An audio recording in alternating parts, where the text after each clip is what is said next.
आज मैं बात करूंगी आंखों के पफीनेस होने पे, आंखों के नीचे जो स्वेलिंग हो जाती है, सूजन हो जाती है और डार्क सर्कल्स पड़ते हैं, जिसकी वजह हर दूसरा बंदा, एक तो ये हर दूसरे बंदे को ये इशू आ रहा होता है और वो ये समझ रहा होता है कि शायद मेरी नींद पूरी नहीं है और मैं थकावट में हूँ, इस वजह से ये इशू आ रहा है। और जो हाशिमोटोज़ हैं, जो थायराइड के पेशेंट हैं, ऑटोइम्यून डिजीज़ के पेशेंट हैं, उनमें क्या होता है, ये लिम्फेटिक फ्लूइड होता है, वो इम्बैलेंस हो जाता है, वो जाके खड़ा होना शुरू हो जाता है। अगर किसी को कोई एलर्जी होने वाली हो या एलर्जी की तरफ वो जा रहे हो तो तब भी ये पफीनेस आ सकती है। उसके अलावा मोस्ट कॉमन रीज़न किडनी का जो उनका फंक्शन है वो डिस्टर्ब है, किडनी उनकी डिस्टर्ब है, तो उसकी वजह से भी आंखों के नीचे स्वेलिंग हो जाती है। अब उसमें क्या होता है कि हमारे जो ये आंखों के इर्द गिर्द जो छोटी खून की नालियाँ होती हैं बारीक, वहाँ से ये लिम्फेटिक जो उनका फ्लूइड है वहाँ से लीक आउट होके हमारे टिश्यूज़ में आके जमा होना शुरू हो जाता है, जो कि स्वेलिंग की वजह बनता है। अब लिम्फेटिक फ्लूइड क्या होता है, ये खून की तरह, जिस तरह हमारे जिस्म में खून पाया जाता है, इसी तरह ये पानी की तरह का मादा होता है और ये खून में ही पाया जाता है, इसे लिम्फेटिक फ्लूइड कहते हैं। अब ये जब जमा होना शुरू हो जाता है टिश्यू में तो फिर वो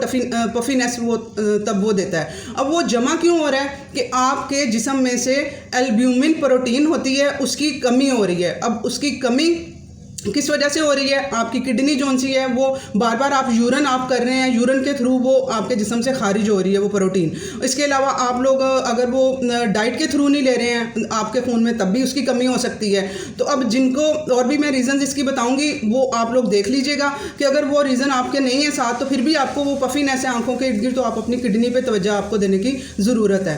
अब इसमें इंसुलिन की ज़्यादती हो जाना जिस्म के अंदर, टाइप 2 जो डायबिटीज़ होती है, इसमें जिस्म में इंसुलिन ज़्यादा बन रही होती है। हमारी जो खून की नालियाँ होती हैं उनके अंदर वो घूम फिर रही होती है इंसुलिन। टाइप 1 में क्या होता है, पेंक्रियाज प्रोड्यूस करता है इंसुलिन को, पेंक्रियाज टाइप 1 में जो सा है वो इंसुलिन प्रोड्यूस ही नहीं करता है, ठीक है, उनका वो पेंक्रियाज का फंक्शन वो ख़राब हुआ होता है, तो हेल्थ उसकी ख़राब हुई होती है जिसकी वजह से प्रोड्यूस नहीं करता। जबकि टाइप 2 डायबिटीज़ में क्या है, वो बॉडी में जब इंसुलिन ज़्यादा है तो वो उसको कंपनसेट करने के लिए बनाई जा रहा होता है, ठीक है, तो उससे फिर वो इंसुलिन की ज़्यादती हो जाती है, तब भी ये लिम्फेटिक फ्लूइड बॉडी में ये रुकेगा।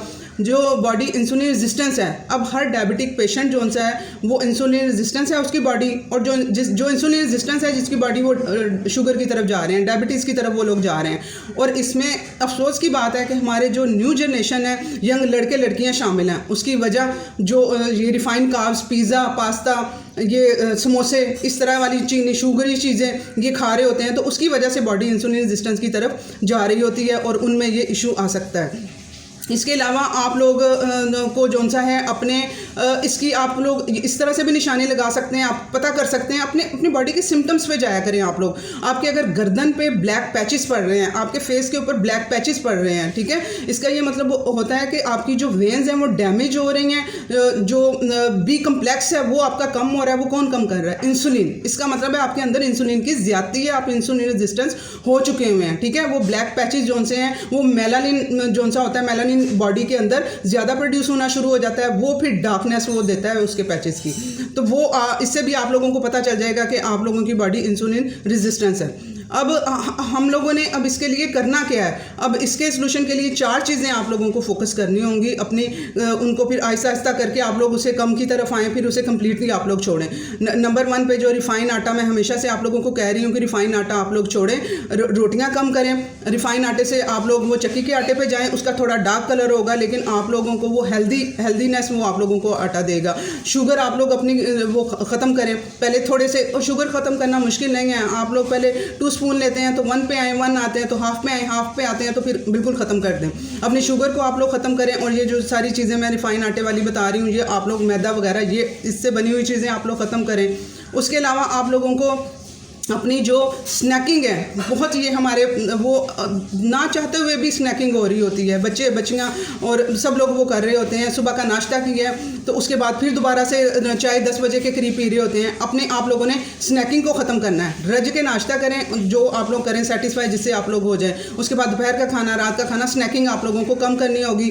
तीसरे नंबर पर आप लोगों को इंटरमिटेंट फास्टिंग की तरफ आप लोगों को जाना है। इसके लिए आप लोग मेरा वीडियो इंटरमिटेंट फास्टिंग का जो सा है वो आप लोगों ने देख लेना है, थोड़ा सा मैं आइडिया दे देती हूँ कि रात के खाने के से लेके सुबह के नाश्ते तक आप लोगों ने बीच में कोई स्नैकिंग नहीं करनी।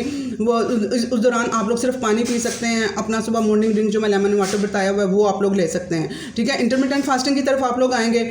और चौथे नंबर पे आप लोगों ने पोटाशियम इंटेक बढ़ाना है, क्योंकि सोडियम और पोटाशियम का एक कम्बिनेशन होता है जो कि डिस्टर्ब हुआ होता है, उसकी वजह से भी पानी जो सा है वो बॉडी के अंदर रुक रहा होता है। तो आप लोगों ने अपना पोटाशियम लेवल बढ़ाना है। इसके लिए आप लोगों ने ग्रीन लीफी वेजिटेबल्स आप लोगों ने यूज़ करनी है। चुकंदर यूज़ करें, शकरकंदी यूज़ करें, कद्दू यूज़ करें, इससे अपना पोटाशियम लेवल पूरा करें।